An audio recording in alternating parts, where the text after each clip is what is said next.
வெளியில வரதுக்கான காரணம் எடப்பாடி பழனிசாமி இருக்காரா சார் முழுசா? யாருங்க எடப்பாடி பழனிசாமி அவர் எப்படி இருப்பாரு? அதற்கான முக்கிய காரணமா அவரு சரியான அதிகாரம் இல்லைங்க. உங்களுக்கு ஒரு பதில் சொல்றேன். எங்களுக்கு ஐயா அதுதான் தப்பு. நீங்க ஒரு தொலைக்காட்சியில கூட காலம் பதில் சொல்லுன்னு அவர் சொல்றாரு, அதுக்கு அவங்க போறாங்க தினகரனிடம் இணக்கமா அப்படின்னு. நீங்க சொல்றது நான் எனக்கே காட்டினாலும் நீங்க காட்டணும்னு அவசியம் இல்லைல்ல. அதே மாதிரி எங்களுக்கு தேவையில்லையே ஒருத்தருடைய இணக்கமோ. நாங்க எதை எதிர்த்து யாரை எதிர்த்து கட்சி ஆரம்பிச்சோன்னு தெரியும். அதுக்கு நான் எப்படி வெயிட் பண்ணுவாங்க டிடிவி தினகரன்? இது என்ன? எனக்கு ரொம்ப ஆச்சரியமா இருக்கு. அப்படியெல்லாம் போய் எம்எல்ஏ ஆகணும் எம்பி ஆகணும்னு நினைக்கிற கூட்டம் அல்ல எங்கள் கூட்டம். அதை புரிஞ்சுங்க. உங்களுக்கு நீங்க அதுதானே ஜெயிச்சிங்க, இத்தனை தானே உங்களால ஜெயிக்க முடியலையே. ஜெயிக்க முடியல. ஆர்கே நகருக்கு அப்புறம் எங்களுக்கு வெற்றி கிடைக்கல. இன்னைக்கு 26 தேர்தலையும் நாங்க தாக்கத்தை உருவாக்குவோம் நீங்க நம்புறீங்களா இல்லையா? அதை கேட்கிறேன். கேளுங்க.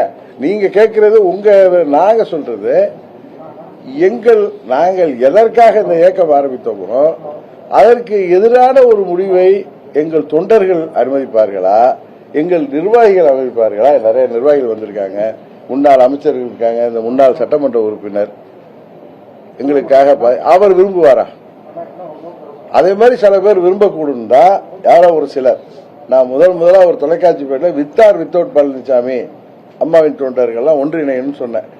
வித் பழனிசாமின்னா என்ன பண்ணுவீங்கன்னா, நான் தேர்தலில் நிற்க மாட்டேன், ஏன்னா எனக்கு அவரோட அசம்பிளிக்கு போக விருப்பம் இல்லைன்னு சொன்னேன். ஏன் அதை சொன்னேன்னா, எங்க கட்சியில என்னோட பயணிப்பவர்களுக்கு யாருக்காவது சட்டமன்ற பொது தேர்தலில் நாம் தேசிய ஜனநாயக கூட்டணியில் இருக்கோம், அப்ப நாங்க இருந்தோம், அப்ப பழனிசாமி இல்லை, போட்டியிடணும்னு ஆசை இருந்தா அதை தடுக்கக்கூடாது. நான் போட்டியிட மாட்டேன், ஆனா அம்மா மக்கள் முன்னேற்ற கழகம் போட்டியிடுன்னு சொன்னேன்.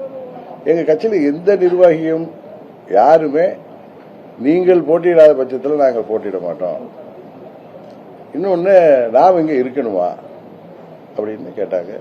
உங்களுடைய கேள்விகள் ஒன்று போற இடத்துல இருக்கீங்களா, அதே எனக்கு கொஞ்சம் அன்ஈஸியா இருந்துச்சு. எத்தனை சொல்ல வேண்டியவங்க சொல்லணும். அண்ணாமலை இருந்தவரை அவர் எல்லாத்தையும் சரியா ஹேண்டில் பண்ணாரு. திரு நயினார் நாகேந்திரன் நண்பர் தான், ஆனா அவருக்கு அதை ஹேண்டில் பண்ண தெரியல. அப்படிதான். ஏன்னா ஓபிஎஸ் விவகாரத்தில் அவர் பதில் சொன்ன பொழுது நான் அவர்கிட்ட போன்ல போனேன். என்னங்க, ஓபிஎஸ் உங்களிடம்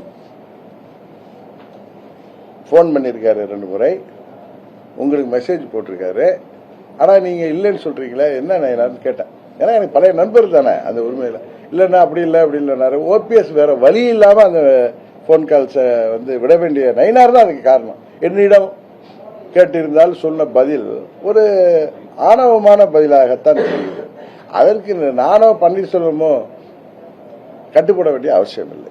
அதனால உடனே நான் போன்ல போனேன். ஏன்னா பன்னீர்செல்வம் ஓபிஎஸ் முதல் நாள் நான் இங்கதான் இருந்தேன், எனக்கு போன் பண்ணி சொன்னார், மாண்புமிகு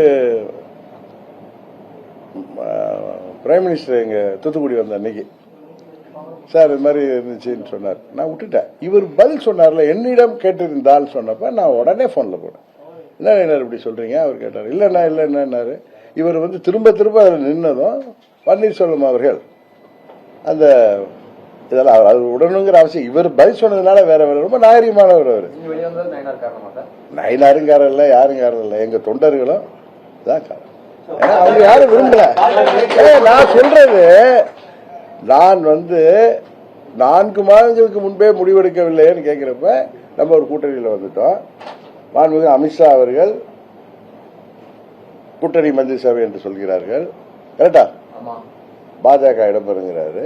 அதே மாதிரி முதலமைச்சர் யார் என்பதை நாங்க அதிமுகவை சேர்ந்த ஒருத்தருங்கிறார். எங்களுக்கு அதிமுகவை சேர்ந்த ஒருத்தர் இருக்கிறதுல எங்களுக்கு எந்த பிரச்சனையும் இல்லை. ஏன்னா அங்க உள்ள யார் மீதும் எங்களுக்கு வருத்தம் இல்லை. ஏன்னா